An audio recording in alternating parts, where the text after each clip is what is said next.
Hello friends, अगर आपको ऐसे साउंड चाहिए तो प्लीज़ मेरी वीडियो को लाइक और चैनल को सब्सक्राइब करना। मैं आपको इस वीडियो में बताऊंगा अगर आपको एडिटिंग के लिए ऐसे साउंड इफेक्ट चाहिए तो आप कहां से लें। तो गाइस, सबसे पहले आपको एक छोटी सी एप्लीकेशन डाउनलोड करनी पड़ेगी। सबसे पहले आपको प्ले स्टोर में आ जाना है। प्ले स्टोर में आ जाना है। Play store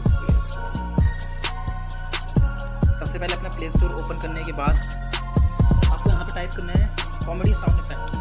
comedy sound effect करने के बाद आप देखो सेकंड वाली एप्लीकेशन है ये वाली, इसको आपको इंस्टॉल करनी है। मेरे में इंस्टॉल है। तो गाइस देखो, जैसे ही आप इसे इंस्टॉल कर लो कुछ ऐसा होगा, आपके ये सारी वॉइस इधर आ जाएंगे। इसको आप डाउनलोड कर सकते हो।